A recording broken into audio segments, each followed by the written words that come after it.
প্রিয় নবম দশম শ্রেণীর শিক্ষার্থীবৃন্দ, তোমাদের কথা চিন্তা করে বিন্দুবৃত্ত একাডেমি নিয়ে আসছে পদার্থবিজ্ঞানের ক্লাস। পূর্বের ঘোষণা মোতাবেক তোমাদের জন্য শুরু হতে যাচ্ছে পদার্থবিজ্ঞান ফুল কোর্স।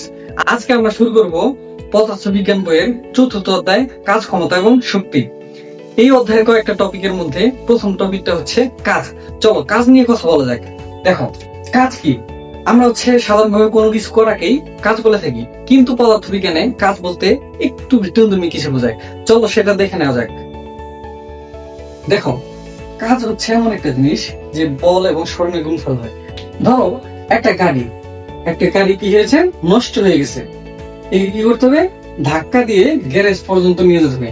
ধরো যে গ্যারেজ এখানে, তো তোমাকে ধাক্কা দিতে হবে একটা বল দিয়ে, একটা বল প্রয়োগ করে ধাক্কা দিতে হবে। ধরো তুমি এর পরিমাণ বল দিয়ে ধাক্কা দিলা, তো কি পরিমাণ দূরে গেল? গ্যারেজ পর্যন্ত স্মরণ হচ্ছে এস।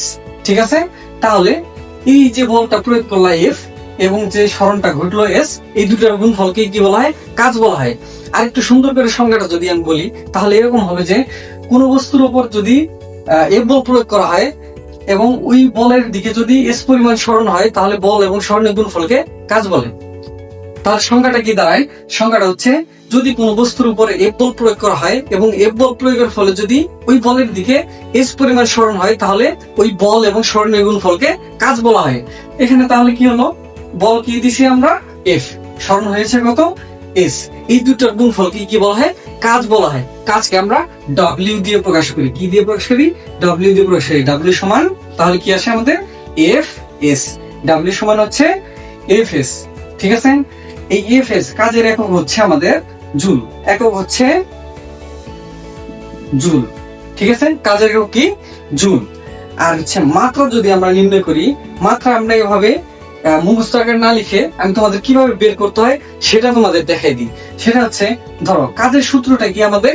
F S. ঠিক আছে, এখন তোমার যদি এই এফ এর মাত্রা অর্থাৎ বলের মাত্রা মনে না থাকে, সেক্ষেত্রে তুমি এখান থেকে বলের মাত্রাটাও বের করে নিতে পারো। আমরা পুরোটাই বের করে নিই। এটা আমি এজন্য দেখাচ্ছি যে পরবর্তীতে যে কোনো মাত্রার জন্য তুমি বের করতে পারো এই কারণে। দেখো, তাহলে এফ সমান কি জানি আমরা? এফ জানি এম এ, তাই না? এফ সমান কি জানি আমরা? এম এ, তাই না? এম এ লিখে দিলাম, আর এখানে আছে এস।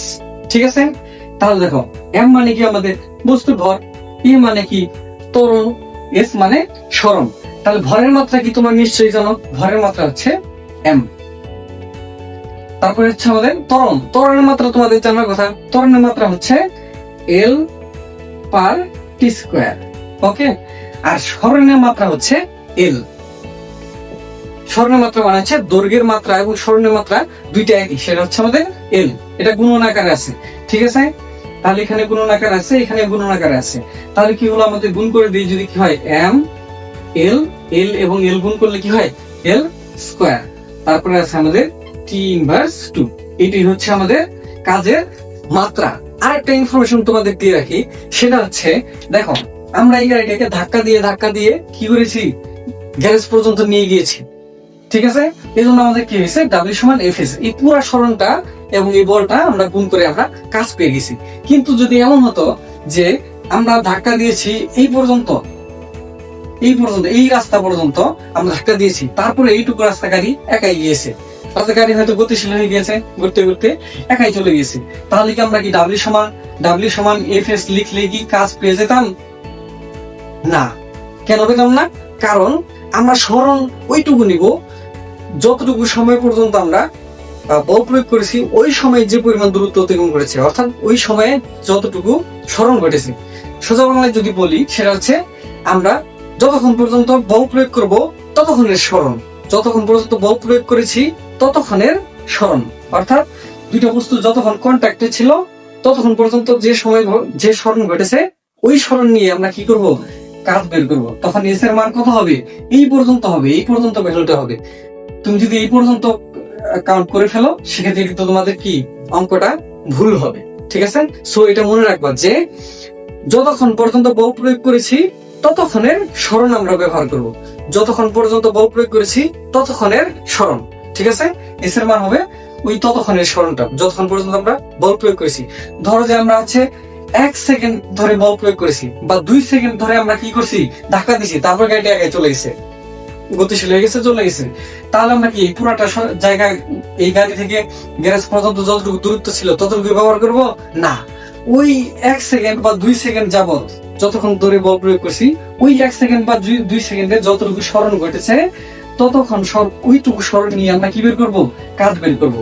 আশা করি বুঝতে পেরেছো। চলো একটি ছোট্ট উদাহরণ দেখা যাক।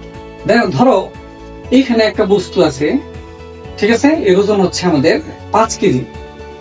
একে তুমি কি করলা, ধাক্কা দিলা, ধাক্কা দিয়ে কত বলে ধাক্কা দিলা, ধরো হচ্ছে 5 নিউটন বলে ধাক্কা দিলা, ধাক্কা দিয়ে কি করেছো, এই এত দূরে নিয়ে গেছো, ধাক্কা দিয়ে এই পর্যন্ত নিয়ে গেছো।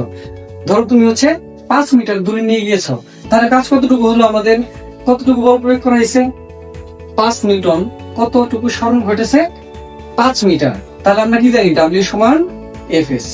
তাহলে কি হবে, এফ এর মান কত, 5, এস এর মান 5 ব্যবহার করবো আমরা। কারণ কি, আমরা পুরাটা জায়গায় কি করেছি, বল প্রয়োগ করেছি, ধাক্কা দিয়েছি, ধাক্কা দিয়ে দিয়ে দিয়ে দিয়ে এই পর্যন্ত নিয়ে আসছি। অর্থাৎ বল যতক্ষণ প্রয়োগ করেছি ততক্ষণে কতটুকু স্মরণ হয়েছে, 5 মিটার। আমরা কত ব্যবহার করবো, 5 সমান কত হলো, তাহলে 5 5 25, কাজের একক হচ্ছে জুল। একদম সিম্পল এটা, ঠিক আছে। চলো আরেকটা উদাহরণ দেখবো আমরা।